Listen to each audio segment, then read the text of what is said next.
The evening draped itself gently over the little village like a shawl woven of gold and mist. It was late autumn, that delicate hour of the year when the earth exhales and everything seems to wait, hushed for whatever comes next. No footsteps disturbed the path that curved between the cottages. The air was crisp, carrying the faint perfume of wood smoke and ripe apples that had fallen, forgotten, into the grass. At the edge of the orchard stood an old tree, its trunk wide and weathered, its bark a map of time itself. Most of its leaves had already surrendered to the wind. They lay scattered below, forming a soft quilt of amber and rust, whispering quietly whenever the breeze passed over them. Yet one leaf remained. It hung near the highest branch, where sunlight used to linger the longest. Now, as dusk descended, the leaf caught the last glimmers of the fading light, a small, stubborn flame trembling against the cool breath of evening. The narrator's voice might have been the wind itself, calm and kind, saying, "Sometimes what remains teaches us more than what has gone." The orchard was still, but not empty. Every silence held the memory of sound, the laughter of summer, the hum of bees, the rustle of branches once heavy with fruit. Even the quiet seemed alive, breathing gently, as if the world had decided to rest for a while. Beyond the orchard fence stood a small cottage with a single window glowing faintly. Inside, a candle flickered beside a cup of tea left to cool. Someone had been reading, or perhaps thinking, before the rhythm of the world lulled them into stillness. Through that window, the last leaf could be seen, swaying softly against the dimming sky. The air smelled of endings, yet it did not feel sad. There was peace in the way everything yielded, the light, the day, the warmth. Change was not coming violently. It was arriving like sleep, slow and tender. The narrator spoke again, a whisper among branches. "Every season knows how to say goodbye. It is only we who resist the quiet art of leaving." Far in the distance, the bell of the old church marked the hour. Its sound drifted through the valley, low and rounded, dissolving into the cool air. The leaf trembled, as though listening, as though the note had reached something deep inside it. The night settled, and the stars began to appear one by one, patient, gentle watchers of all things passing. In the hush that followed, the world felt neither alive nor asleep, but beautifully suspended, held in a moment that asked for nothing except to be noticed. And in that stillness, the story of the last leaf quietly began. Through the slow hush of twilight, the last leaf shimmered faintly, as though lit from within. Its edges curled in gentle spirals, brushed with gold and copper, colors that once danced boldly under the full embrace of summer, but now glowed with the soft wisdom of age. Each vein traced a story. Sunlight that had lingered too long, raindrops that had kissed its surface, breezes that had carried laughter through its stems. It had seen everything, the birth of blossoms, the hum of bees, the endless conversations of clouds drifting overhead. Now, it stood alone, not lonely, but awake in its solitude. Where others had fallen, it remained, as if listening to something the world had forgotten how to hear. The wind came softly that evening, curious but not cruel. It brushed against the leaf, testing its hold. The leaf trembled, not from fear, but from recognition. It remembered that same voice from the first days of spring, when everything was new and green and trembling with life. "You again," the leaf might have whispered, if leaves could speak. And perhaps the wind heard, because it answered with a sigh that stirred the orchard's quiet heart. The leaf swayed gently, its stem creaking faintly where it met the branch. That sound, almost too soft to notice, carried the tone of time itself. It was not pleading to stay. It was not begging to go. It was simply being. The narrator's voice moved like dusk across the listener's mind. Some souls do not cling. They linger, not from fear, but from curiosity, from the wish to see how endings unfold. Beneath the tree, the world had already changed. The earth wore a coat of russet and gold, made from the fallen ones who had gone before. They lay peacefully, returning themselves to the soil that once fed them. The leaf looked down, seeing them as a sea of memory, each one carrying its own story of sunlight and surrender. It wondered what it might feel like to join them. Would the earth be cold or kind? Would it remember the shape of its fall? Would the wind still call its name when it was gone? There was no sadness in the wondering, only a quiet curiosity, the same that moves the stars to rise and the tides to return. A bird passed overhead, wings slicing the evening light. For a heartbeat, the leaf remembered summer again, the chorus of wings, the wild green days, the heat that made it shimmer with pride.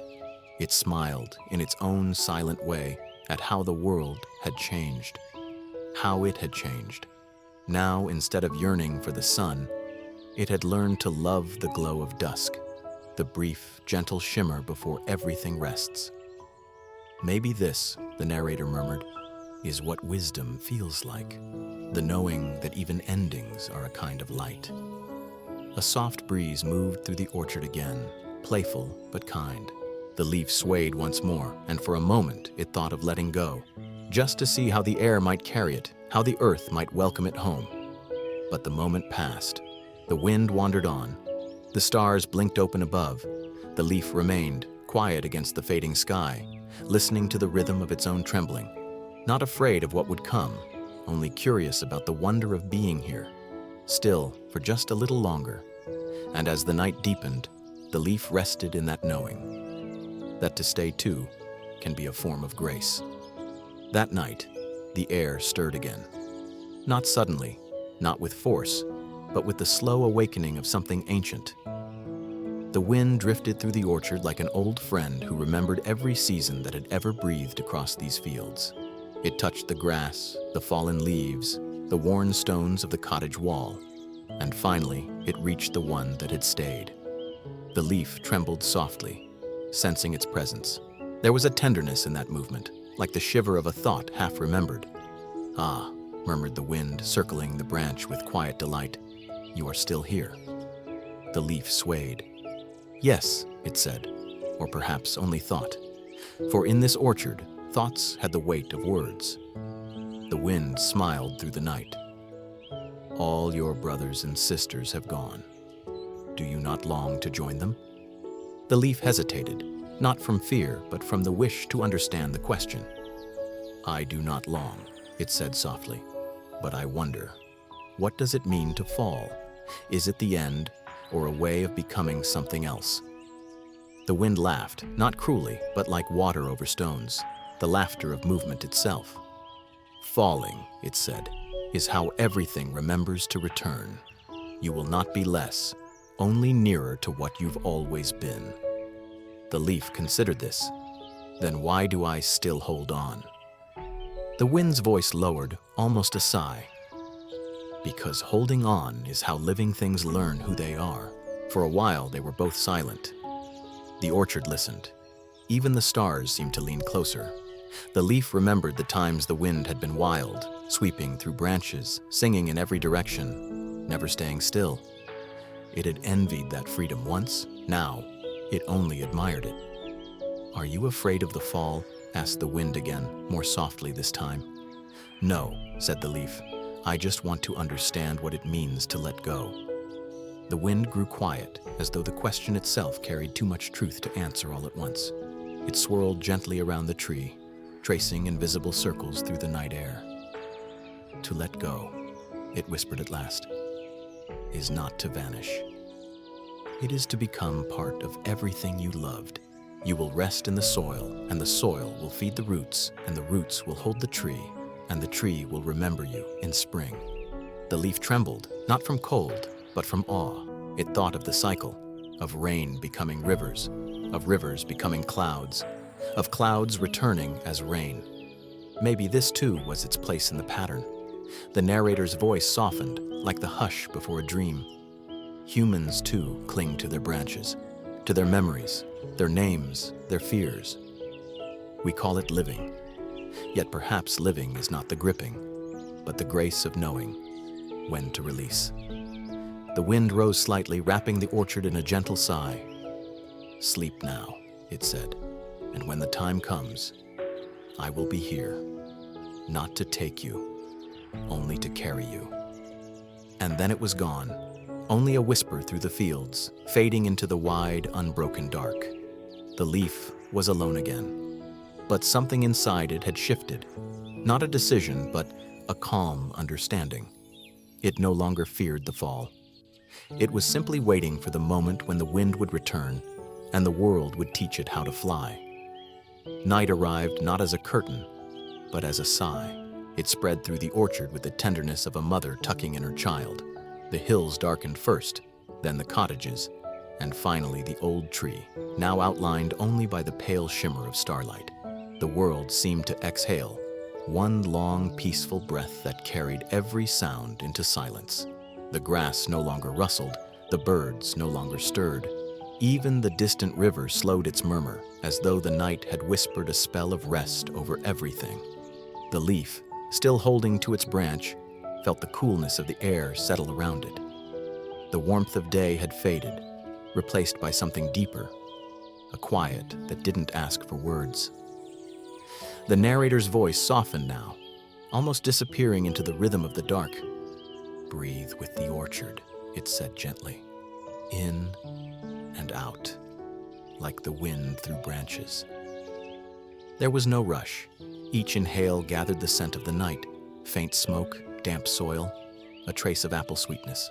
Each exhale released what the day had carried, thoughts, noise, the weight of trying. The candle inside the cottage flickered once, then stilled. Someone had drifted into sleep, their breathing joining the quiet pulse of the world outside. Even the stars seemed to sway in rhythm, a slow, celestial dance made of patience and peace. The leaf looked upward, its surface reflecting pinpoints of silver light. It felt smaller than the sky, yet deeply connected to it, as if every shimmer above was part of the same song, the one sung by oceans, forests, hearts, and dreams. The narrator continued, voice now a whisper. "Night does not hurry. It listens. It waits. It asks nothing from you except to be here, to rest in its arms." A soft wind passed once more through the orchard, neither cold nor warm, only kind. It brushed the leaf, touched the trunk, stirred the fallen ones below, and then vanished again, leaving behind the faintest echo of movement. The tree seemed to breathe with the listener. The earth beneath it breathed too. Everything, even the silence, was alive in its stillness. "In," the voice murmured again, a slow inhale. "Out," a gentle release. Let the body soften, like soil after rain. Let the thoughts drift, like seeds in air. The night deepened, the stars brightened. The orchard became a cradle for dreams, a quiet space between the living and the eternal, where nothing needed to be done, nothing needed to be fixed. And as the wind faded into a hum only the heart could hear, the leaf closed its unseen eyes and rested, not fallen, not holding, just being. The narrator's final whisper lingered like the glow of a lantern after it's blown out. "Rest now. The world is breathing with you."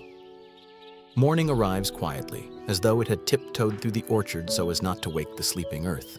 The fog lies low, soft and silvery, blurring the lines between the trees and sky. Beneath the old cottage window, the lone leaf still clings to its branch, glistening. Tiny beads of dew rest on its surface, fragile worlds of water holding the reflection of dawn. The narrator's voice is hushed, like one speaking into the folds of a dream. The leaf stirs slightly, trembling not from fear, but from the tender weight of morning. Around it, the orchard breathes. Each branch, bare and resting, remembers what it once carried. Shade, laughter, the quiet hum of bees. The season of abundance has passed, yet the memory of sunlight lingers like a warm echo in the bones of the trees. "Do you remember?" the narrator whispers. "The warmth that once poured through every vein, the golden touch that made you shimmer." The leaf remembers. Not as a longing, but as a knowing.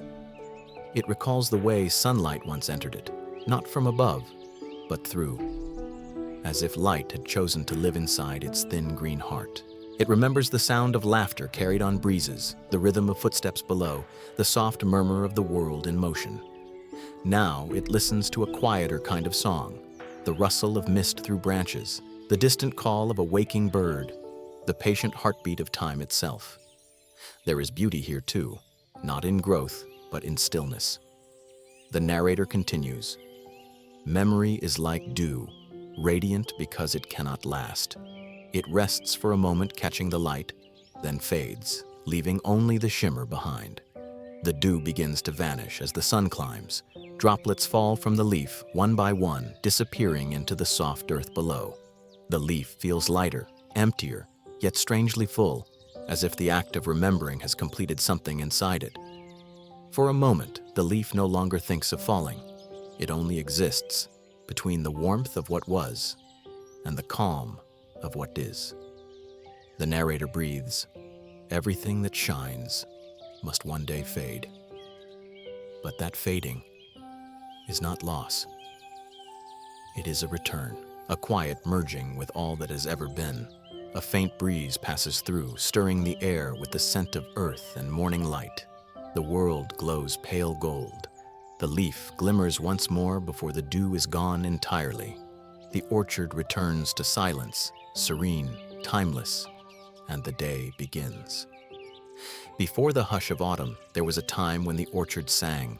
The wind carried the scent of blossoms, the laughter of children, and the golden hum of bees drifting lazily through the air. The trees were heavy with promise then, every branch alive, every leaf a new voice in the grand chorus of life. The leaf remembers that season, not as a distant story, but as something still glowing inside its veins. Back then it was small and bright, trembling with the excitement of being alive. It drank the light greedily, feeling the warmth flow through it, each beam of sun a whispered blessing. Rain would come gently, tapping on its surface like curious fingers, and it would stretch wider, laughing soundlessly in the rhythm of the falling drops. Below, children ran through the orchard, their shoes brushing against wildflowers, their laughter ringing clear as silver bells. The leaf had no name for joy, but it knew what joy felt like. It was the lift of the wind beneath its body, the weightless sway that made it believe it could almost fly. Sometimes, a bird would perch nearby and sing, a song so simple that even the trees seemed to breathe in time with it.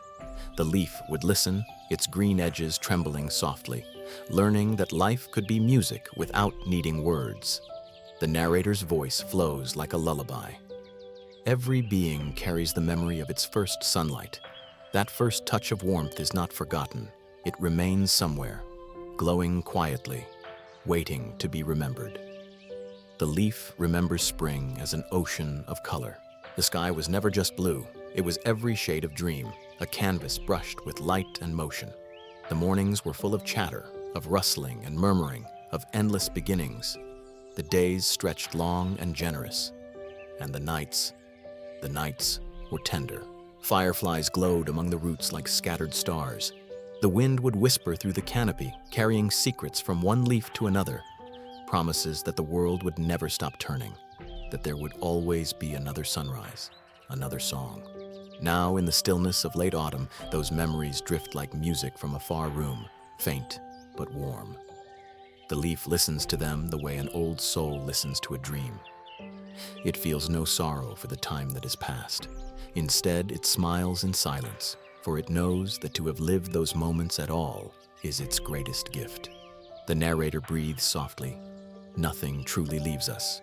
What was once sunlight becomes memory. What was once laughter becomes peace. A gentle sound fills the background, the faint rustle of leaves, soft and rhythmic, like the slow turning of pages. It feels like an echo, or perhaps a sigh from the trees themselves. And for a moment, the orchard seems to shimmer again, the air warmer, the branches fuller, the world young. The leaf, though faded, feels that youth stir again deep within it, not as something gone, but as something forever alive. The sound of the rustling fades. The listener is left with a sense of warmth, of gratitude, the quiet joy of remembering what once was, and the peace that comes from letting it simply be. The afternoon light drifts slowly through the orchard, long and golden, brushing over the rough bark of the old tree. Every groove tells a story, years of sunlight and rain, of storms weathered and seasons endured. The last leaf hangs quietly near its highest branch, glimmering faintly. It listens, as though the whole world has fallen silent just to hear what the tree might say. And then, with a voice that feels older than time itself, the tree speaks. "My little one," it murmurs, the words deep and resonant. "We are not meant to stay. We are meant to nourish." The leaf trembles, not from the wind, but from understanding. "To nourish," it whispers, "but I have done nothing grand. I have not soared or shone like the stars." The tree's laughter is soft, like creaking wood and wind woven together. "You have done everything. You caught the light. You turned it into life. You shaded the ground for the roots below. Even your stillness taught the air to listen." The narrator pauses, breathing in the weight of those words. In that pause, listeners can feel the truth of it, how every small act, unseen or uncelebrated, becomes part of something larger. The leaf's simple existence has shaped the rhythm of the orchard. Its fall, too, will hold meaning, feeding the soil, becoming part of the endless circle that sustains all life. The tree continues. "When you fall, the ground will take you in. You will become part of me again, part of everything. The wind will carry your memory, and the rain will sing your name. There is no ending here, only change." The narrator reflects. So often we fear change because it reminds us that we are not permanent. But permanence was never the promise. The promise was connection, to grow, to give, to let go. The leaf feels this deeply, as if the tree's voice has entered its veins. It looks down at the quiet earth below, at the roots winding through the soil, at the moss glowing faintly in the slanting light. It realizes that everything it has ever been, sunlight, air, water, was never truly its own. It was borrowed, shared, passing through. The tree whispers again, "You see, my child, even loss is a form of giving. When the time comes, do not cling. Return what was given and trust that it will bloom again somewhere. Somehow." Dirt. A long silence follows, filled only by the sound of distant wind moving through the empty branches. The moment feels sacred, neither sad nor joyous, simply true. The narrator's voice softens to a near whisper. "We too grow old. We too must learn to let go, not in despair, but in gratitude. Every season leaves its trace within us. Laughter, pain, warmth, and love.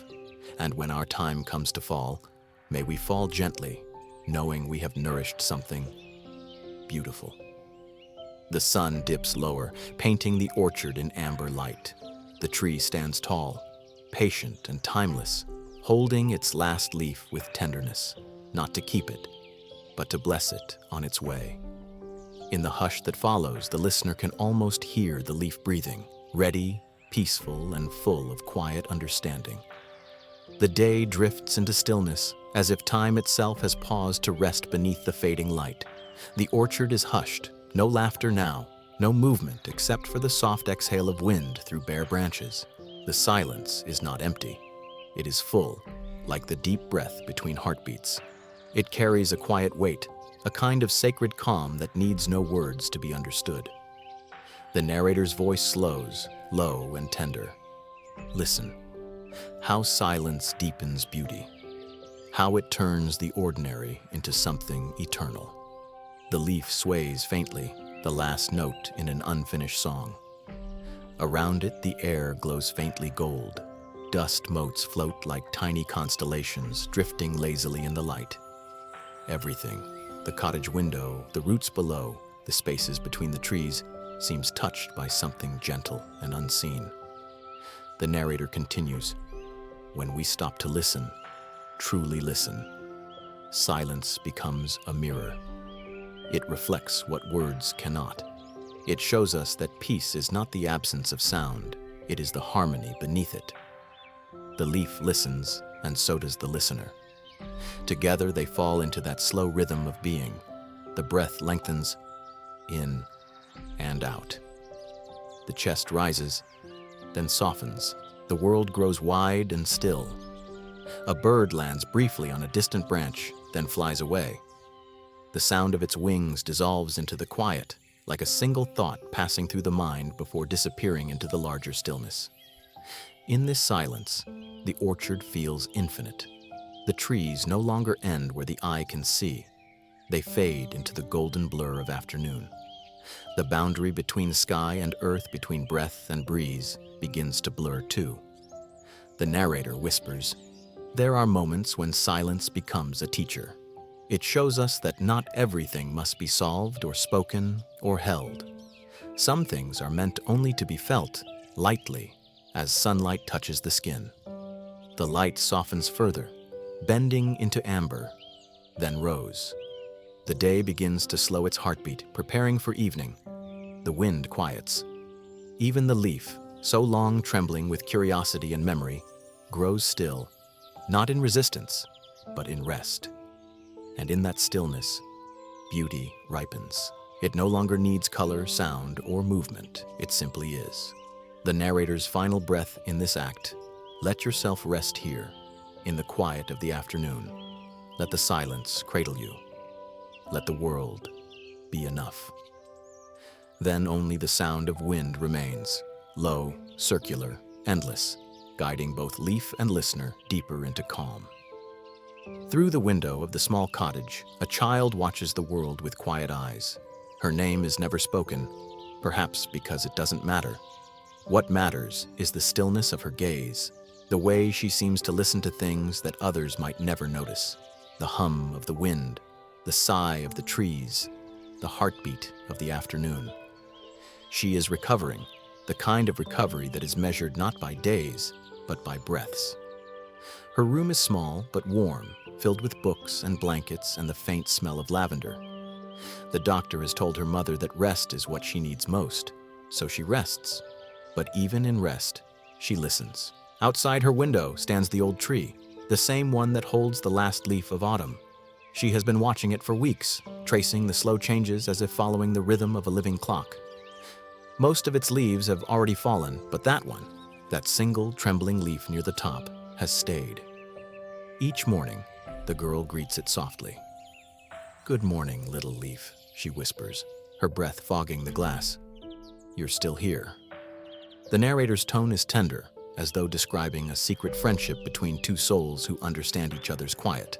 For the girl, the leaf is more than part of a tree. It is company.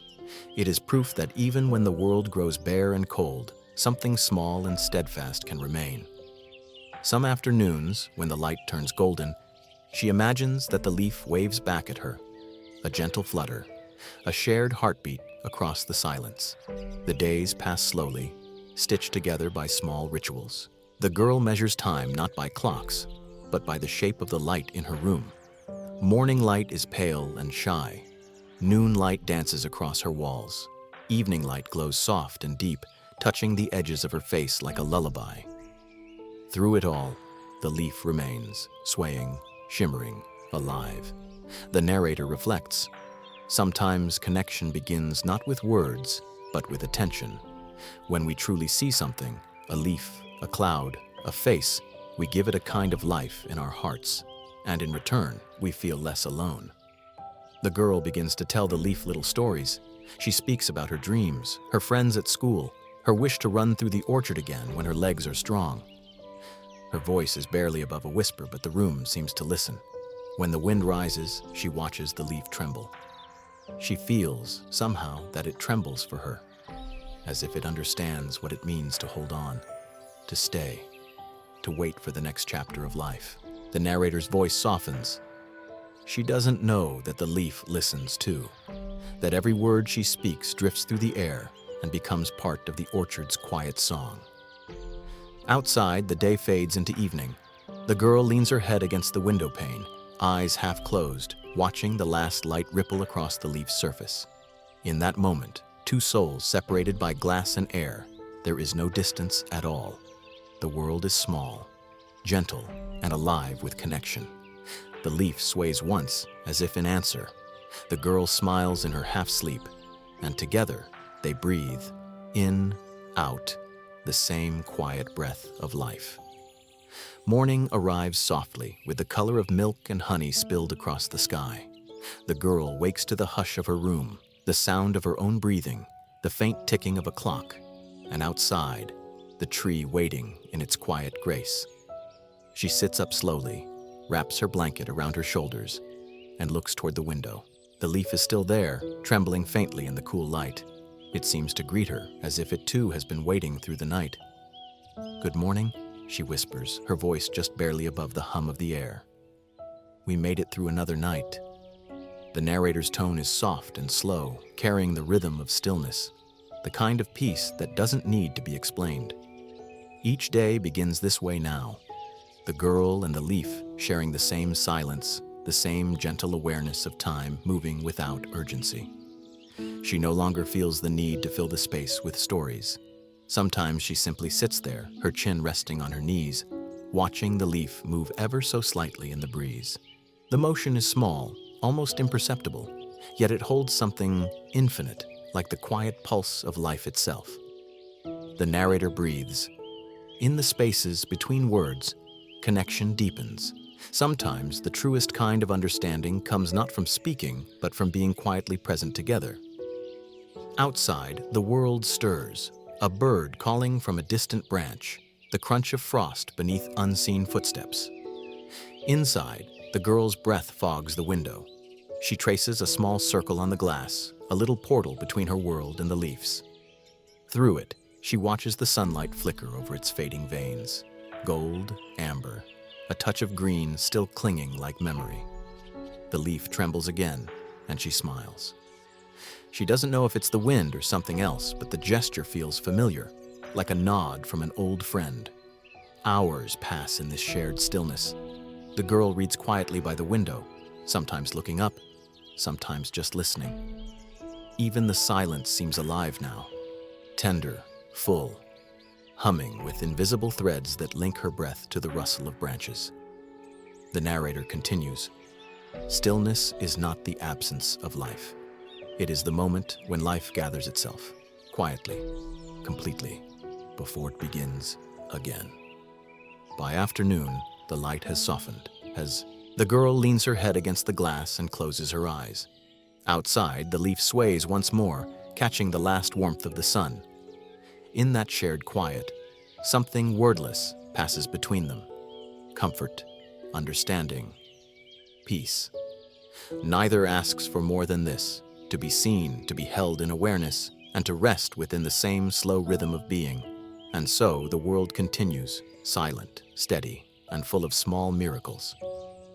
Outside the cottage window, the leaf sways in the light of late morning. The air is cool, gentle, filled with the scent of distant smoke and ripened fruit. Though no sound passes through the glass, the leaf feels the rhythm of something tender within the house. The small movements, the soft breaths, the pulse of a life nearby. The narrator's voice settles into a meditative calm. Though we do not share the same language, care travels further than sound. The world is full of ways to listen that have nothing to do with ears. The leaf listens. It feels the faint vibrations when the girl stirs in her chair, the hush when she turns a page, the warmth when she speaks in her quiet morning voice. It cannot understand the words, but it senses their kindness, like sunlight warming its fading surface. Every whisper of the girl becomes a ripple in the air, a tremor that reaches across the glass, through the cold autumn wind, and touches the leaf with something invisible but unmistakable: presence. The narrator continues softly, "To be present is to give life back to life. When we pay attention, we say, 'I see you. I am here with you.' That is how we heal each other, not by fixing, not by changing, but by truly noticing." The leaf remembers the touch of rain, the warmth of summer, the songs of birds. Yet this quiet attention feels different. It is gentler, more deliberate, filled with intention. The girl's gaze wraps around it like an embrace, wordless but whole. Sometimes, when the wind moves through the orchard, the leaf imagines it carries her breath, soft, fragile, determined.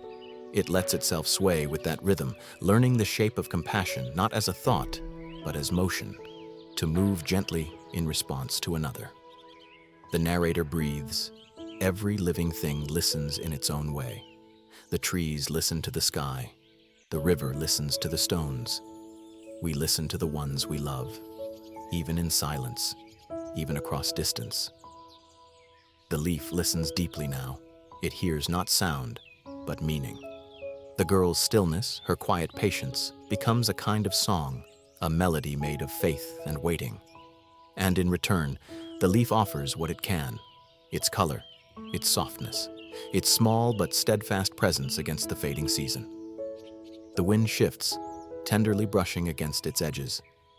The leaf feels that touch and imagines it carrying her warmth outward, beyond the cottage, across the orchard, into the sky. It understands in its quiet way that it is part of something continuous, a current of care that flows from one being to another, unseen but unbroken. The narrator's tone turns inward, reflective. When we notice, the world notices us back. Attention is the bridge between hearts, between all forms of life. In giving it, we remind the world that it matters. The girl looks up from her book and smiles. The leaf trembles once, like a breath. The space between them glows faintly, filled with invisible light, not sunlight, not starlight, but something made of awareness itself. In that moment, neither is alone. The girl heals by watching. The leaf endures by being seen. Between them flows the simplest truth of all, that love, when quiet, can still be heard. One dawn, the world awakens to a new silence, one wrapped in silver. The first frost has come. It glimmers over the orchard like a breath held by the earth itself. Every blade of grass, every branch, every forgotten apple on the ground wears a thin, luminous veil. The air smells of stillness, of something sacred and unmoving. Inside the cottage, the girl stirs. She feels the change before she sees it, the cold edge in the air, the hush that makes the morning sound different. Pulling her blanket close, she tiptoes to the window, pressing her palms gently against the glass. The frost blooms beneath her fingertips, delicate and fleeting. Tiny crystal patterns stretch like rivers, like feathers, like thoughts, too fragile to name. Outside, the old tree stands solemn and calm beneath the pale sky. The leaf, her leaf, is still there. It trembles faintly, touched by the new cold. The frost dusts its edges, turning it to gold and glass all at once. The narrator's voice hums softly. Frost does not come to harm. It comes to remind. It teaches the world how to be still, how to glitter without movement, how to hold beauty even in endings. The girl watches, breath fogging the window, her small hand tracing the outline of the leaf through the frost. Though they are separated by glass, the gesture feels intimate, almost like a touch. She whispers, "You're still here." Her voice is full of wonder, not sorrow. The leaf feels the weight of the frost, a gentle burden that makes it shiver. Yet it does not fall. Instead, it leans into the cold, allowing it to settle. The world grows quieter still. Even the wind seems hesitant, moving only in sighs. The narrator breathes. When life begins to cool, we learn the art of endurance. Not resistance, but surrender. There is grace in allowing the world to change around us. For a long moment, everything is frozen in balance. The girl's breath, the leaves trembling, the hush of the orchard. The frost, like time, holds them both in its tender grasp. The sun slowly rises, weak and white. Its light brushes against the frost, and for an instant the orchard glows, every crystal a tiny prism of warmth and light. The leaf gleams like amber caught in morning air. The girl smiles, her reflection merging with the glow. The narrator whispers, "Even in the cold, something within us still shines. Even in stillness, the heart remembers how to move." And as the frost begins to melt, the leaf sways once, slow, fragile, radiant, holding on not from fear, but from quiet faith in what will come next. When the wind came back, it was not the same as before. No longer a roaring herald of change, but something gentler, almost reverent. It brushed past the sleeping houses and kissed the bark of the old tree, moving through its bare branches like a memory trying to find its way home. The leaf trembled, startled at first, then stilled. There was a voice in the air again. soft, low, and knowing. "It's not the fall you fear," whispered the wind. "It's being forgotten." The leaf listened, its edges faintly trembling, not from cold this time, but from understanding. For days it had watched the world grow quieter, the colors fade into the stillness of early winter. The laughter of the girl at the window had grown softer too. She no longer opened the pane, only pressed her palm against the glass in greeting. The leaf wondered if she too feared being forgotten by the world beyond her room. "I remember you," the leaf thought, though it could not speak. And perhaps that is enough. The wind seemed to hear the thought and sighed around the trunk, rustling the last few leaves that clung to life. "Nothing is truly lost," it said. "Every fall feeds something unseen. Every end shapes a beginning." The leaf let those words settle deep within its fading veins. It thought of the sunlight it had caught, the rain it had drunk, the shade it had offered to the small creatures below. It thought of the girl's eyes, wide with wonder, tracing its golden body through the seasons. What was memory, if not the echo of light? A hush spread through the branches as the wind circled once more, as if to bow.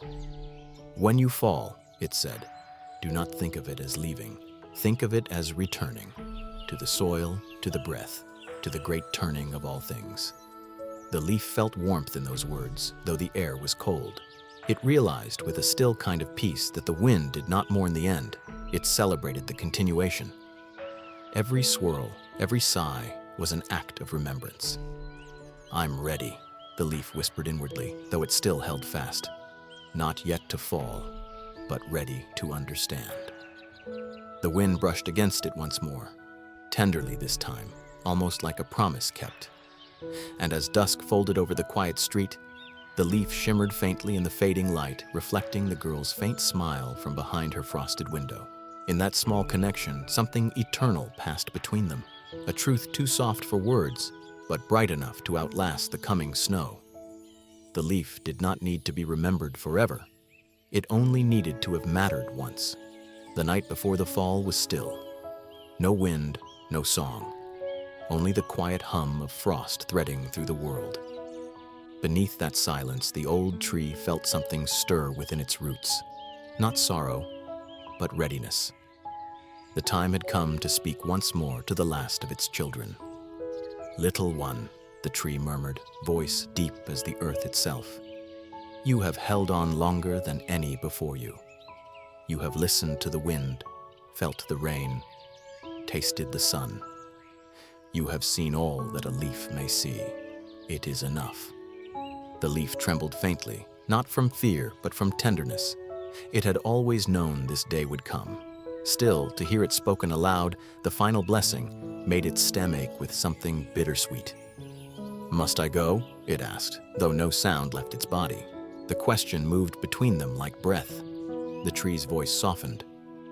"Yes, my dear. Go where I cannot, and I'll follow in roots." The leaf did not understand at first. How could something so grounded, so vast and still ever follow? But then it felt the pulse of life deep below, slow, steady, and infinite. The tree's strength was not in its reaching, but in its staying. It would remain, anchoring the soil, nurturing what was yet to come. The leaf's journey was the tree's way of touching the sky again through change. "You were born from me," said the tree, "but you are not mine to keep. What I gave you, light, water, patience, you now carry into the world. Wherever you land, you'll become part of something new.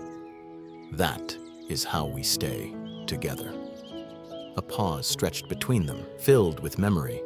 The summer laughter of birds, the girl's voice whispering through the window, the long afternoons of golden heat and rustling joy.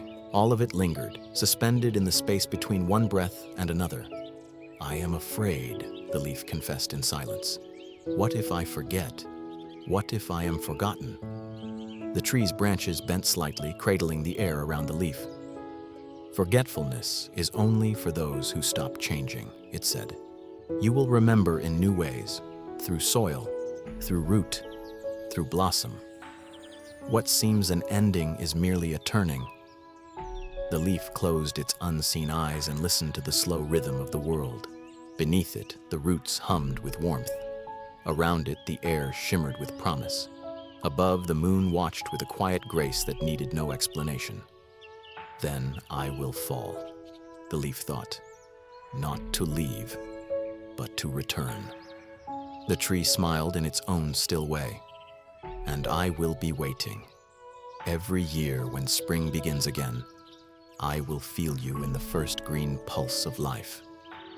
For a long moment they said nothing more.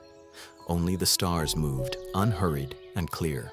When dawn approached, pale light spilled across the frost, and the leaf's edges glowed like thin gold. Go now, whispered the tree. Be my memory, carried on the wind. The leaf loosened its hold, not with despair, but with devotion. And as it drifted down through the cold morning air, the tree lifted its bare branches toward the sky. An old parent watching with pride, not loss. In the space between letting go and being gone, there was no sorrow, only gratitude, only love that had learned how to move. Let's pause here. You followed the leaf through its journey, from sunlight to frost, from holding on to hearing its own farewell. Now, before we drift further, let's take a moment to breathe together. In and out. The air is calm, cool, and clear. The faint wind moves like a sigh across the branches, and if you listen closely, you can almost hear the sound of time itself. Gentle, unhurried, kind. When was the last time you let something go? The narrator whispers, not in pain, but in peace. We hold on to so much. Moments, faces, expectations, words that were said and words that never were. We keep them close, thinking that if we let go, we will lose a part of ourselves. But the truth, soft and simple, is this. What we release does not vanish. It transforms. It returns in quieter forms, in a thought that soothes, a memory that smiles, a stillness that feels like home. The wind passes again, brushing through invisible chimes. Their sound is faint, like silver threads weaving through the dusk. Imagine you are the leaf. For so long, you've clung to the branch, believing that safety means staying. But now, the air itself is your invitation. You are not falling, you are floating, carried by something larger than you can see. Inhale. Feel the weight of everything you've been carrying. Not to judge it, not to push it away. Just notice. Exhale. Let it loosen a little, the way the leaf loosens its hold when the wind begins to sing. Perhaps there is something you've been holding too tightly, an old worry, a memory that hurts, a dream that no longer fits. It's all right. The act of release is not a loss, but a return. Every ending you've ever lived has led you here, breathing, listening, alive. The narrator's tone softens further, like twilight descending over an orchard. You are not the weight you carry. You are the space that holds it. Outside, the wind grows slower still. It is not cold, it is simply present, a reminder that the world keeps moving gently, whether or not we resist it. The leaves fall, the frost melts, the morning comes again. You may feel, even now, a kind of warmth spreading, from your chest outward, as if something inside you has finally loosened its grip. It doesn't need to be dramatic. Letting go rarely is. It's a quiet permission, whispered rather than declared. The faint chime rings again. Its echo drifts away into silence, but somehow the silence feels fuller than before. And in that fullness, you realize something. Letting go is not forgetting. It's trusting that what is meant to stay will stay in gentler ways. The memory becomes light. The ache becomes understanding. The space left behind becomes peace. Breathe once more. In with gratitude. Out with release. Now the night settles deeper around you. The story will continue soon. The wind will move again. The leaf will find its path. But for this moment, there is nothing you need to do.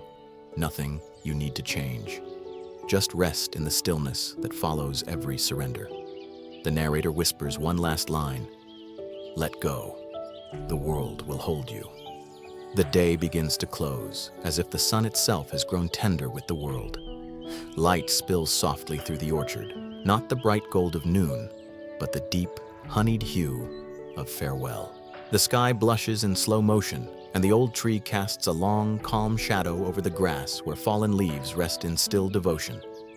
The narrator's voice returns, warm, low, unhurried. Look, they say, how the world glows, not because it clings to light, but because it knows how to let it go. The last leaf shimmers in that golden hush. For a moment, it seems to hold all the sunsets it has ever seen, the laughter of children who once played beneath the tree, the summer storms that made it dance, the quiet nights of silver rain. It trembles gently, but not in fear. It knows now that trembling is simply another way of listening to time. The air grows sweeter, full of the scent of ripe apples and cool soil. A bird settles on a nearby branch, its feathers catching the fading sun. It does not sing. It simply is, a small, perfect note in the silence of dusk. The narrator muses softly. Perhaps beauty was never in staying. Perhaps it was always in the grace of leaving well. There is a kind of wisdom in dusk, not loud, not urgent, but certain. Every day must end, yet no day ever truly disappears.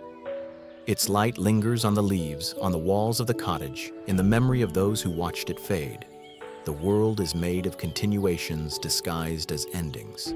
You might close your eyes here just for a moment. Feel the day within you, its brightness, its heaviness, its warmth, and then let it drift toward night. There's a rhythm in this, holding and releasing, gathering and yielding. Life breathes through that rhythm, and so do you. The leaf, now touched by the last threads of sunlight, looks almost translucent, neither entirely here nor gone.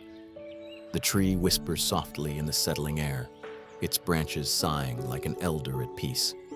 The wind, quiet as prayer, carries the scent of evening through the open window of the little girl's room.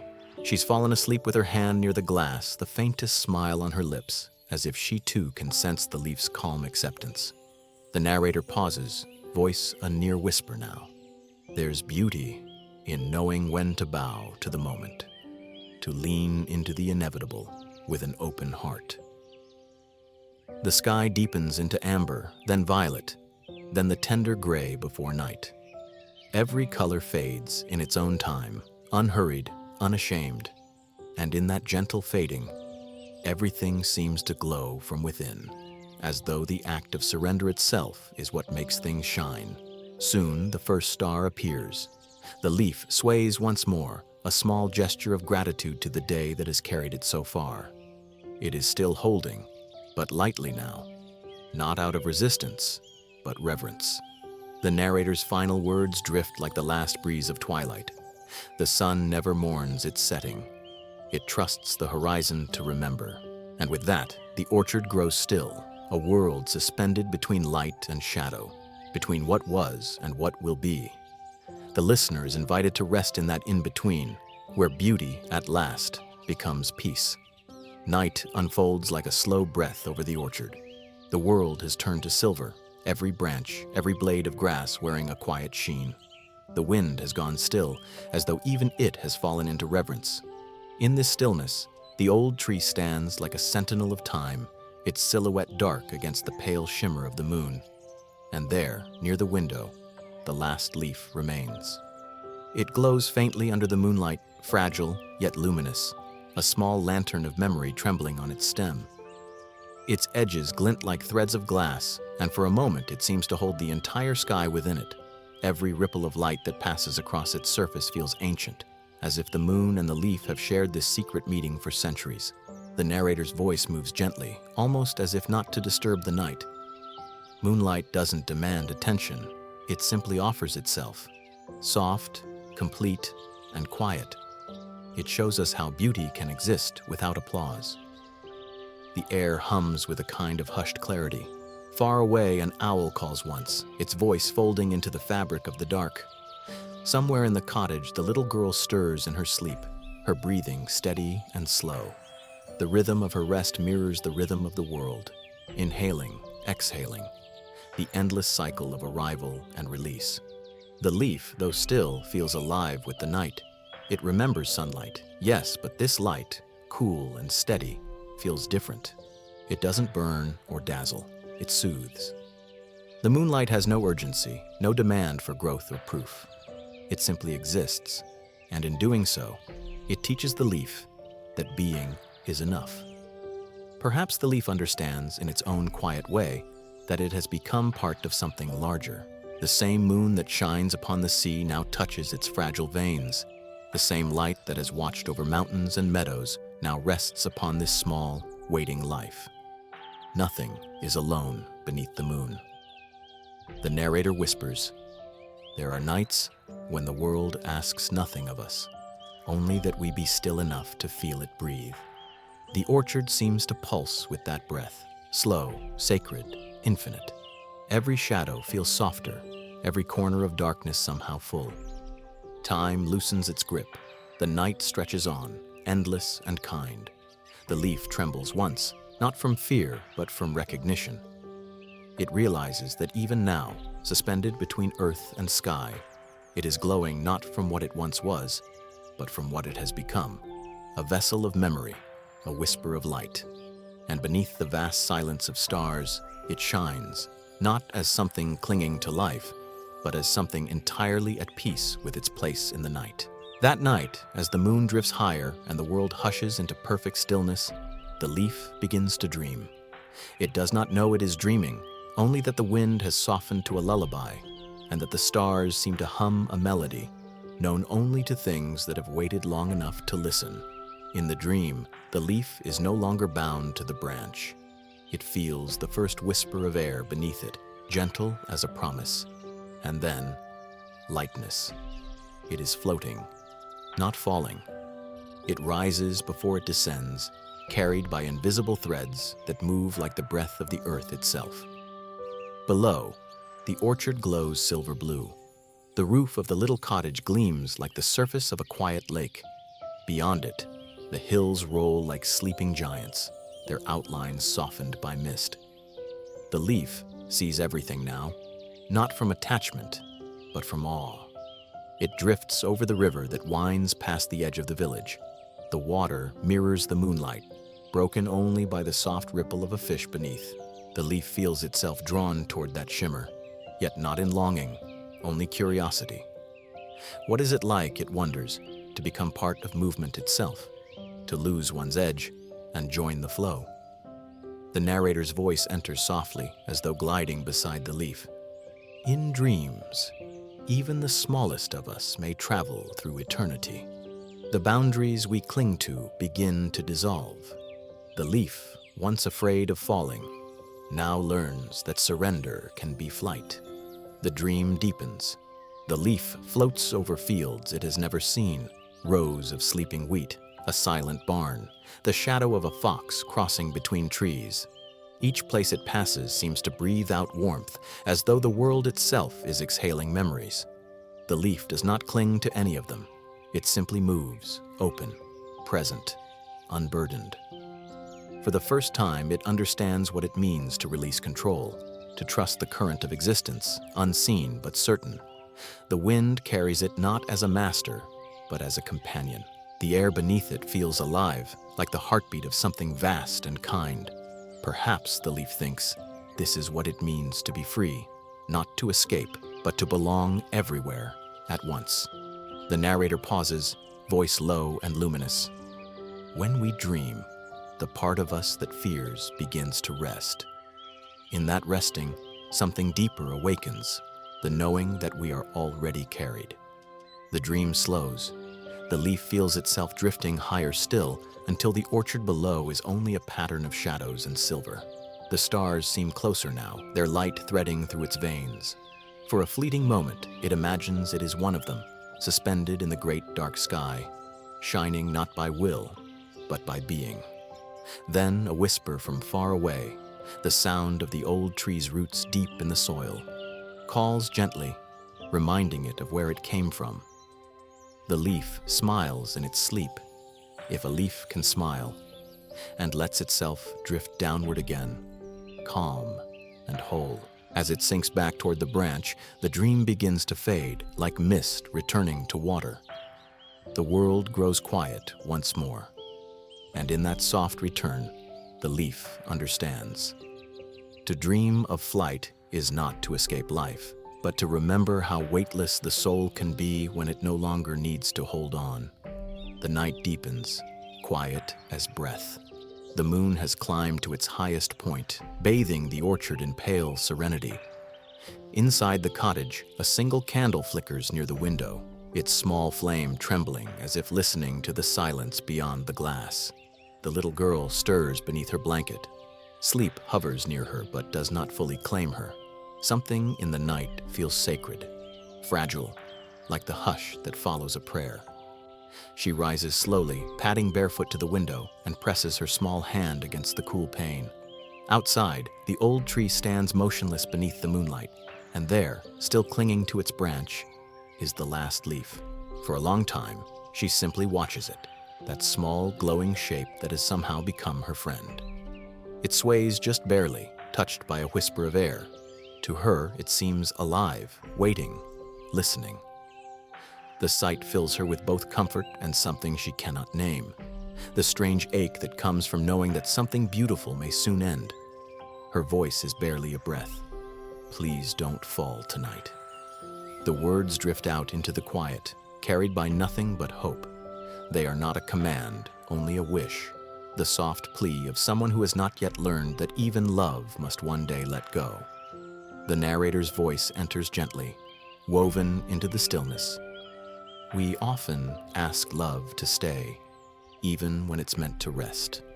We hold our joys as though they might vanish, forgetting that what is true never leaves. It only changes its shape. The girl keeps her gaze on the leaf. She imagines it can hear her. In her young heart, the world feels deeply connected. Tree, sky, moon, and the tiny creature that dances between them. She thinks of her mother asleep in the next room, of the illness that kept her indoors for so long, of the quiet hours when she felt alone but found comfort in this small, steadfast thing outside her window. Just one more night, she whispers again, her voice quivering like the flame behind her. The narrator continues, their tones soft as a lullaby. To ask something to stay is human. It is our way of saying, you have meant something to me. It is not wrong to want a moment to linger. But peace comes when we learn that love doesn't live in holding on. It breathes in the space between staying and release. Outside, the leaf stirs slightly in the night breeze, as if acknowledging her words. Moonlight pools around it, and for a heartbeat, it gleams brighter, a silent promise that it understands. The girl watches until her eyelids grow heavy. She leans her forehead against the glass, her breath leaving small clouds that fade and reappear with each exhale. The candle's flame dwindles, stretching long shadows across the room. Before she returns to bed, she looks out one last time and smiles. "Good night, little leaf," she murmurs. "You can rest too." She does not know it, but her whisper carries across the still orchard, brushing against the branch where the leaf hangs. And there, beneath the patient moon, something in the night seems to sigh, not in sorrow, but in peace. The narrator closes the moment with a slow, tender breath. Love does not end when we release it. It rests like the leaf on its branch, knowing that being cherished was enough. And as the candle goes out, the girl drifts back to sleep, while outside, the world holds its breath in the luminous quiet of almost letting go. Time slows to nearly still. The stars seem to hold their breath, and in that suspension, the air becomes soft and alive. The narrator's voice drifts like mist over water, gentle, weightless. "Breathe with me," the voice whispers, "not as a person, not as a name, but as the wind itself." You inhale.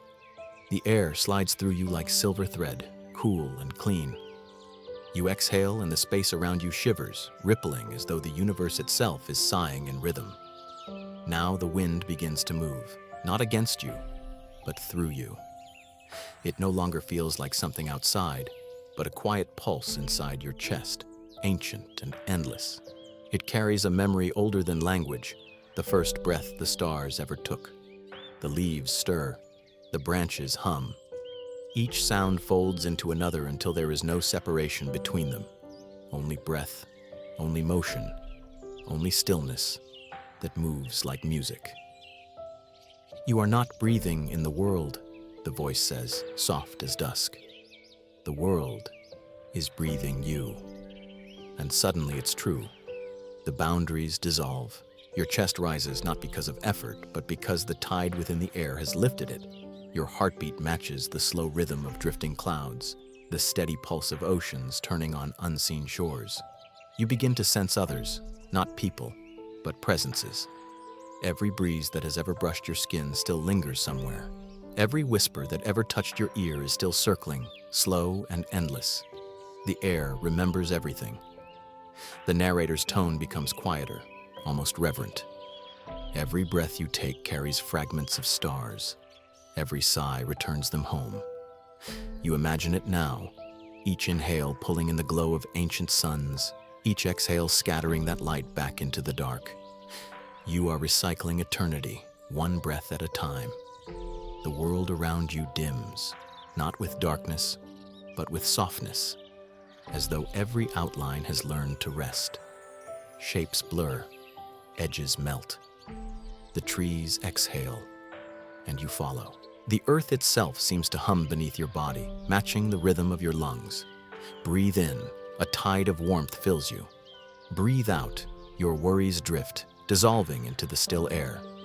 Again and again. Each cycle becomes slower, deeper. The pauses between the breaths stretch until they are wide enough to hold whole galaxies. In those spaces, you no longer need to inhale or exhale. The air and you are one continuous thread, a seamless loop of being. "You are the leaf," the voice murmurs. "You are the branch. You are the wind." Silence follows, but it is not empty. It is alive, a silence made of breath, glowing faintly between worlds. And as the stillness deepens, you realize the universe does not speak in words. It speaks in the quiet rhythm of your breathing, and tonight it has found its voice through you. Dawn arrives not with sound, but with breath. A pale silver mist unfurls over the horizon, and light begins its slow journey across the sleeping world. The stars, one by one, bow out quietly, their glow dissolving into the first blush of morning. The wind softens, carrying the faint scent of dew and sun-warmed earth, a scent that feels both new and eternal. The leaf awakens to the tender hum of morning. For a moment, it forgets it has been clinging all night. The branch beneath it is cool and damp, and every droplet that rests along its veins catches the newborn light, turning its edges into gold. It does not think of falling. It only listens. A single bird calls from somewhere beyond the mist, one clear note that seems to part the clouds. Then another joins, and another, until the air fills with a quiet chorus, not hurried, not loud, but steady, as though the earth itself is remembering how to sing. The narrator's voice is calm, barely above a whisper. Morning comes not to wake you, but to remind you that everything is allowed to begin again. The leaf tilts slightly in the soft breeze, trembling with a kind of joy that doesn't need words. The night's heaviness, all the waiting, all the holding on, has thinned. It no longer feels like a burden, but a story that has already been told. Below, the forest floor glows faintly, a mosaic of shadows and light. Every blade of grass gleams with a small universe of water. The air is clear enough that even silence feels transparent. The leaf looks upward one last time. The sky is neither dark nor bright, just balanced, like the still moment between heartbeats. It feels the wind move through it, not as a push, but as a whisper of freedom. "You have done enough," the voice continues. "The world remembers." And for the first time, the leaf truly believes it. It remembers the long seasons, the warmth of summer when the air shimmered with life, the golden afternoons when the sun lingered lazily on its back. the laughter of rain that made it dance. It remembers being young, green, radiant with light. It remembers the storms that tried to tear it away, and the quiet nights when the moon brushed it with silver calm. Every moment, the bright and the dim, has led to this. Now, as the first true beam of dawn spills over the edge of the horizon, something inside loosens. Not in pain, but in peace. The leaf feels lighter. Its veins hum softly, carrying not sap, but memory. Each pattern, each thread, each gentle curl is a map of the life it has lived. And all of it, the sun, the storms, the stillness, begins to fade into something simpler. Release. The branch beneath it creaks slightly, as if whispering a farewell it has given countless times before. The wind brushes past, not taking, but inviting. There is no fear here, only clarity. The narrator's tone is tender now. Every ending the light touches becomes a beginning somewhere else. The leaf sways once more, feeling the warmth rise through the air. Around it, thousands of others glimmer, still holding on, still waiting. But it knows its moment has come, not as surrender, as completion. The dawn deepens, the world brightens, the leaf lets go, not yet falling, but readying. It floats for a heartbeat's length of stillness, caught between worlds, one more breath before the sacred release. And in that brief suspension, it understands. Nothing truly ends. Everything simply changes form, carried gently by the wind that remembers every name. The morning deepens into light. A hush moves through the forest, as if the world itself is waiting for something to be said. The wind drifts in slow spirals, weaving through the branches, touching the last leaves that still remain. It pauses beside one, the one that has waited the longest, the one that has learned to listen. The wind speaks first, its voice a soft vibration that trembles through the air. Are you ready? For a long moment, there is only stillness. The leaf sways gently, feeling the warmth of sunlight filtering through its thin veins. A lifetime of seasons gathers inside it, the shimmer of summer, the ache of autumn, the tenderness of nights under the moon. All of it hums quietly now, like a final song. Then the leaf replies, not in words spoken aloud, but in the slow rhythm of acceptance. Yes, it says, because I've already fallen in my heart. The wind is silent. Then it sighs, long and low, carrying both sadness and awe. To fall without fear, it murmurs, is to learn the language of the sky. The leaf glows faintly in the light, as though warmed from within. It feels no weight, no clinging. There is only calm, a deep, luminous calm that seems to radiate from the core of its being. I was afraid, the leaf confesses softly, that if I let go, I would be forgotten. But I see now. It is the falling that keeps the story alive. The wind circles it tenderly, brushing its edges like an embrace. Every journey written in air becomes part of me, the wind whispers. I carry what is released. I remember what is given. The leaf smiles in silence. The narrator's voice joins, gentle and meditative. There is no separation in the cycle of surrender, only transformation. The falling leaf becomes the soil that feeds the root, the air that cools the dawn, the whisper that guides another home. A golden stillness settles over the forest. Light pools around the leaf like a halo. The world is neither loud nor quiet. It simply is, and that is enough. The wind speaks again, softer now, almost to itself. Once, I thought my purpose was to move, but perhaps it is to listen, to carry the things the earth cannot keep. The leaf drifts slightly, feeling the invitation in the wind's tone. Then let me be one of them, it says. Carry me but gently. I wish to go as I lived, with grace. The wind hums, a sound like a lullaby made of distance and sky. You already have, it replies. Even now, your letting go is light to the others. For a while, nothing moves. The branch holds the leaf one last time, as a parent might hold a child's hand before release. Beneath them, the world glimmers with dew, every drop a reflection of this quiet moment of truth. The leaf feels the pulse of the tree beneath it, slow, ancient, forgiving.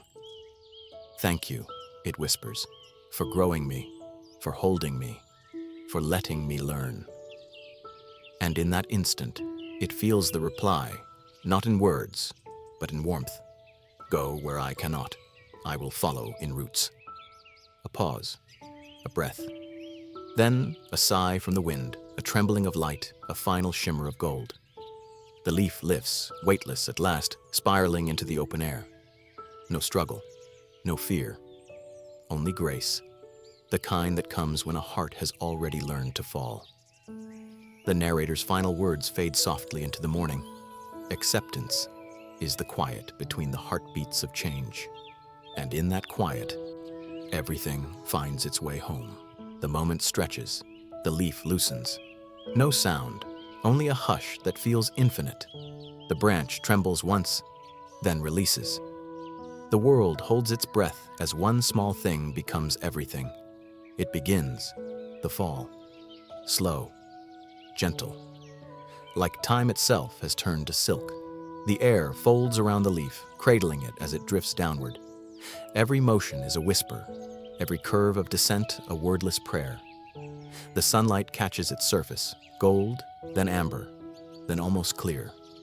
It spins softly, turns once, pauses in the air as if reconsidering gravity, then continues, lighter than thought, freer than memory. The forest watches. Even the wind is still, reverent. Each breath of motion is a heartbeat. Each heartbeat is a goodbye. The narrator's voice lowers to a murmur, like a breeze through curtains. This is how release feels. Not sudden, not loud, but like the slow unraveling of a sigh. The leaf floats through bands of light, each one warmer, softer, like passing through memories, summer laughter, the sound of rain, a child's small hand against glass.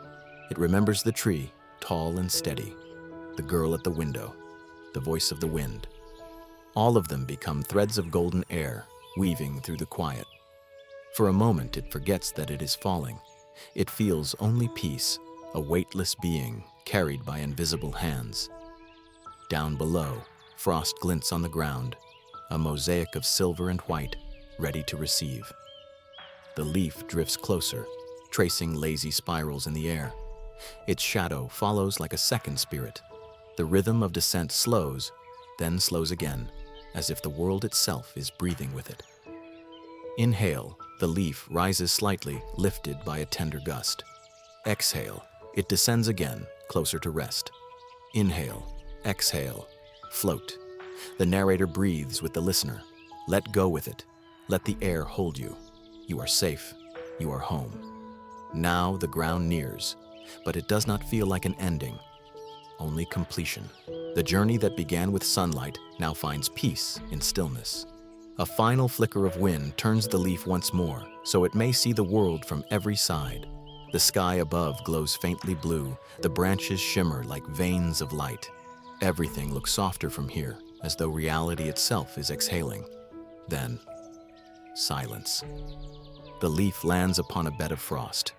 It makes no sound, not even a whisper, only a shimmer of sunlight bending around its edges. The wind sighs once more, circling above, not in farewell, but in blessing. The narrator's voice fades to nearly nothing. The fall is never a loss. It is the motion of becoming part of everything. A pause, then a breath, and the world exhales again. The leaf rests, perfectly still, perfectly at peace, and the morning opens into light. All things fall, and in their falling, they rise into the quiet that holds them. It happens so softly that even the morning doesn't notice.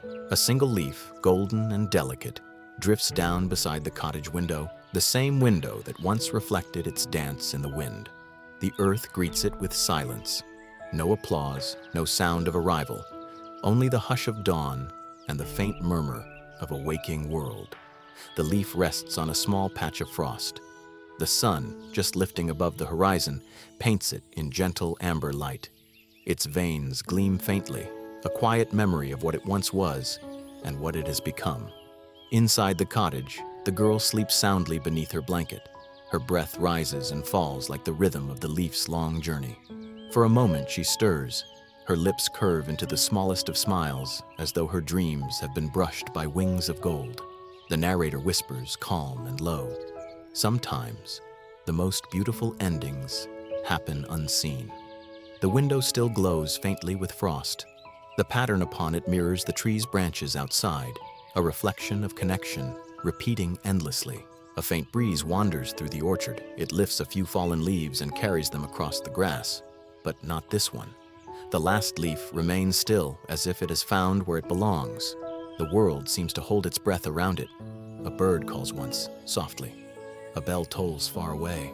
The girl exhales, slow, peaceful, and the wind echoes her sigh, gentle and low, as if sharing in her dream.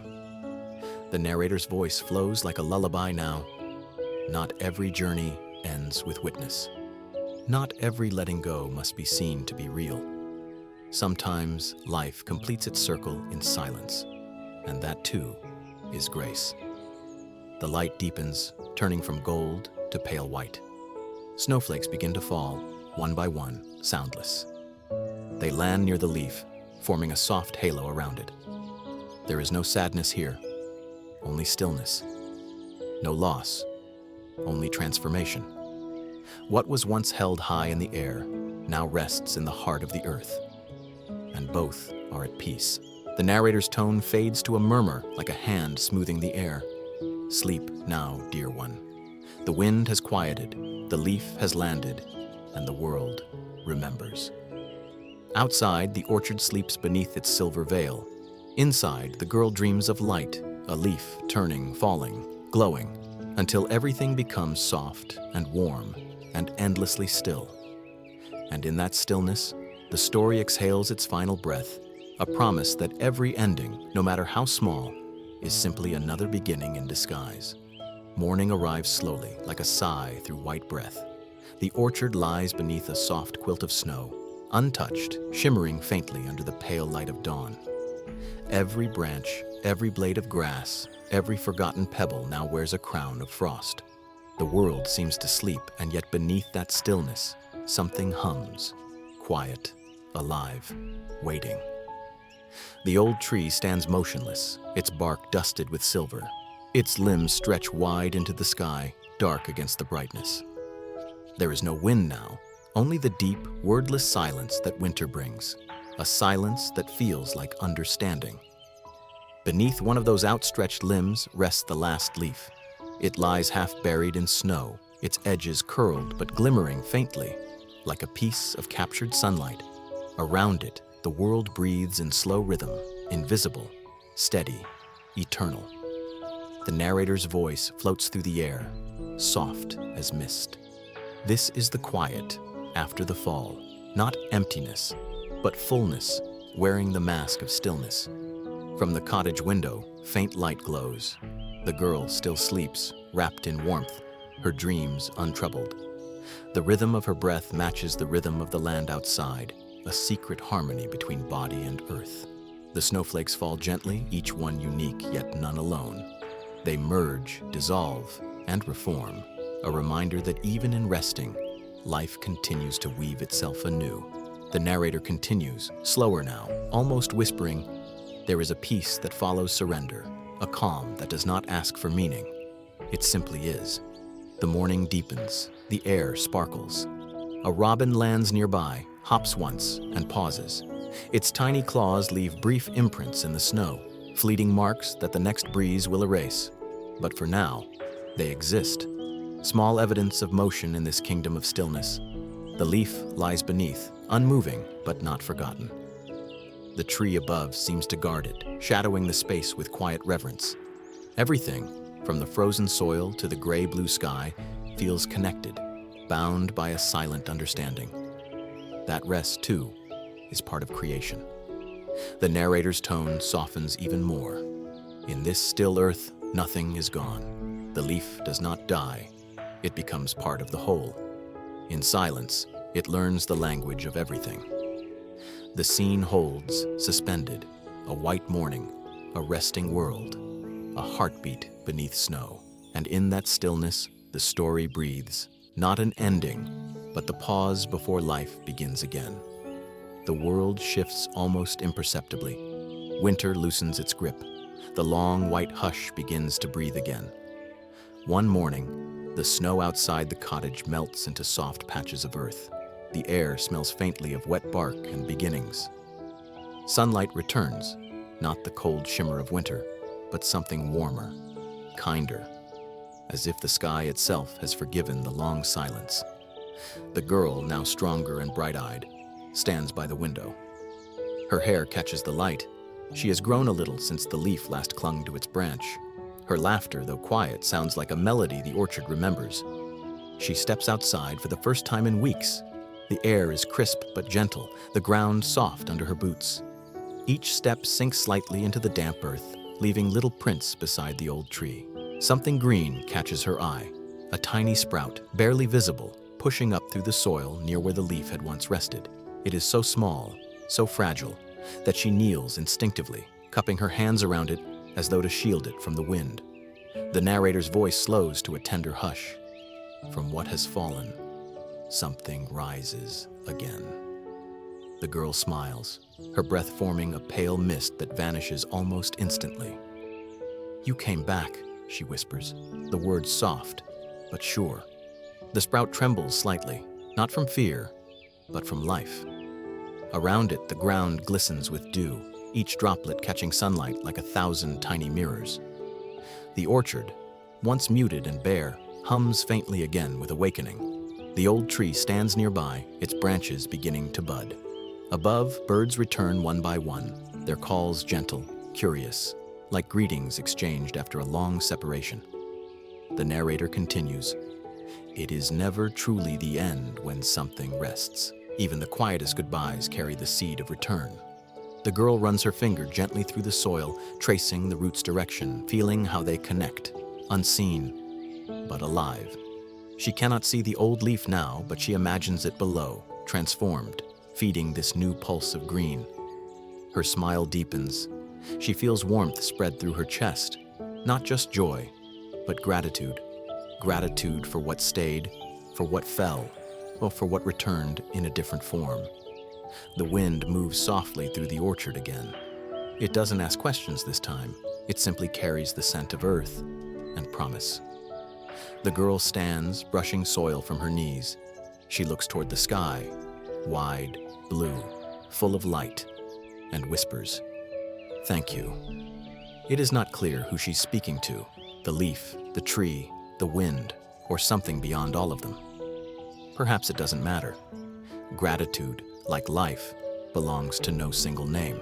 The narrator's tone slows, serene and luminous. This is how the world renews itself, quietly, without demand. The fallen feed the living remember the fallen. And love, unseen but enduring, carries it all forward. The camera of imagination pulls back. The orchard glows faintly with morning light. The girl stands small beside the great tree, and at her feet, that single sprout, fragile, green, eternal, trembles in the breeze. The narrator breathes once more into the silence. What falls, grows. What ends, begins again. The voice returns, calm, unhurried, as if it has been walking alongside you all along. Its tone carries the warmth of a fire's last ember, the softness of dawn after a long night. Every ending you feared, the narrator begins gently, has already become a beginning. A long pause follows, filled only by the imagined hum of wind and distant birdsong. The world seems to listen too. "You see," the voice continues, "we spend so much of life trying to hold on, to moments, to people, to versions of ourselves we once knew. We think that if we let go, everything we love will vanish. But the truth is softer than that. The truth is, nothing loved is ever lost. It simply changes form, just as the leaf became the sprout, just as night becomes morning." The words float slowly, like feathers settling into quiet water. "Look back," the narrator whispers. Every time something has left you, hasn't something else arrived in its place? A silence that taught you to listen, a sorrow that opened your heart, a goodbye that made space for grace to enter. There is no sermon here, no urgency, only a tender unfolding of thought. The narrator inhales softly, then continues, "We are all, in some way, like that leaf, trembling on the edge of what we know, learning that the fall is not a failure, but a flight we do not yet understand." You can almost hear the rhythm of breath now, as if the story itself has slowed to match the listener's heartbeat. When you close your eyes tonight, the voice says, imagine yourself as part of that quiet orchard. Imagine the wind moving through you, not taking anything away, but reminding you that you, too, are part of the cycle. You, too, belong to this endless turning of life into life. Another pause, deep, grounding. The narrator lets the silence stretch, not as emptiness, but as meaning itself. Every fear, they whisper, is a doorway. Every loss, a return. The universe never stops becoming. Neither do you. The sound of imagined leaves drifts softly through the air, not the brittle rustle of autumn, but the faint green flutter of new growth. The season has changed again. The narrator's voice fades lower, almost like a lullaby. If you've been carrying something heavy, set it down. If you've been searching for meaning, let it rest. The meaning has been here all along, in the stillness, in the breath, in the gentle truth that nothing ends completely. Outside, the orchard sleeps in spring's quiet rhythm. The girl's laughter echoes faintly in memory. The leaf, now soil, now sprout, is everywhere and nowhere at once. The narrator's final words come like a slow exhale. Rest, dear listener. The cycle continues without effort. The world holds you, even now. Close your eyes. Feel the wind move through the branches, the same wind that once carried the leaf and the same breath that carries you. A silence follows, not empty, but full of peace. Then the faintest whisper, as if the universe itself is sighing. Every ending is only another way of saying, begin again. There comes a moment when even words feel like waves returning to shore, soft, spent, and shimmering with the memory of their motion. You've followed the story to its farthest edge, where thought and sound dissolve into something quieter than meaning. Now, listen. There is no more wind, no more footsteps upon the path. Only a pulse, your own, steady and small, echoing in the vastness like a single star breathing among millions. The air feels weightless. The night holds you the way water holds the moon's reflection, tenderly, without asking you to stay the same. This is not the end of a story. It's the breath after silence, the space where the universe inhales and for one suspended instant remembers everything it has ever been. The leaf, the girl, the soil, the sky, all of them folding into one another, all of them continuing through you. You are not outside this tale. You are its quiet continuation. In the stillness, notice how the world hums beneath perception. The low murmur of stars, the faint shimmer of dust floating through moonlight, the rhythm of your own breath joining theirs. The boundaries between you and everything else begin to blur, like ink sinking into water. And when they vanish completely, what remains is not emptiness, but connection. You are the quiet between worlds. You are the peace that the stars dream of. If you listen closely, you might hear the voice of creation itself, not as thunder or command, but as a sigh of relief, as if the cosmos, weary from spinning so long, finally exhaled through you. You are that exhale. You are that soft release. Breathe in the ancient light of stars that died before you were born. Breathe out the kindness that will touch lives you'll never see. The universe expands with your breath, contracts with your calm. Every inhale a birth, every exhale a return. It's the oldest rhythm, the one that keeps galaxies turning and hearts alive. Now the world grows dimmer still. The music of your thoughts fades into a low hum. Each sound, each memory, folds into silence. Even silence begins to dissolve, leaving only presence. And presence, when all else falls away, is love. Not the love of possession, but the love that simply is. The quiet awareness that everything belongs, that every ending circles back into another beginning. You feel it now, not as an idea, but as warmth radiating from within, as if the stars had kindled themselves inside your chest. Somewhere, beyond words and time, the universe smiles. Its stories continue through roots, rivers, and breath, through you, whispering the same truth in infinite forms. To rest is not to vanish, but to become whole. The night deepens. The sky exhales. Your heartbeat softens into rhythm with the unseen. Soon, even the rhythm fades.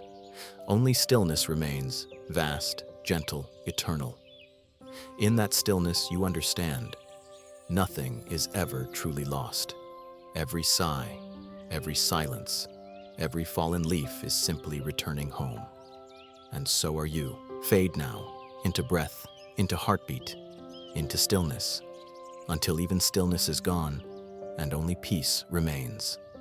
Sleep, traveler of light. You have reached the quiet that made the stars dream.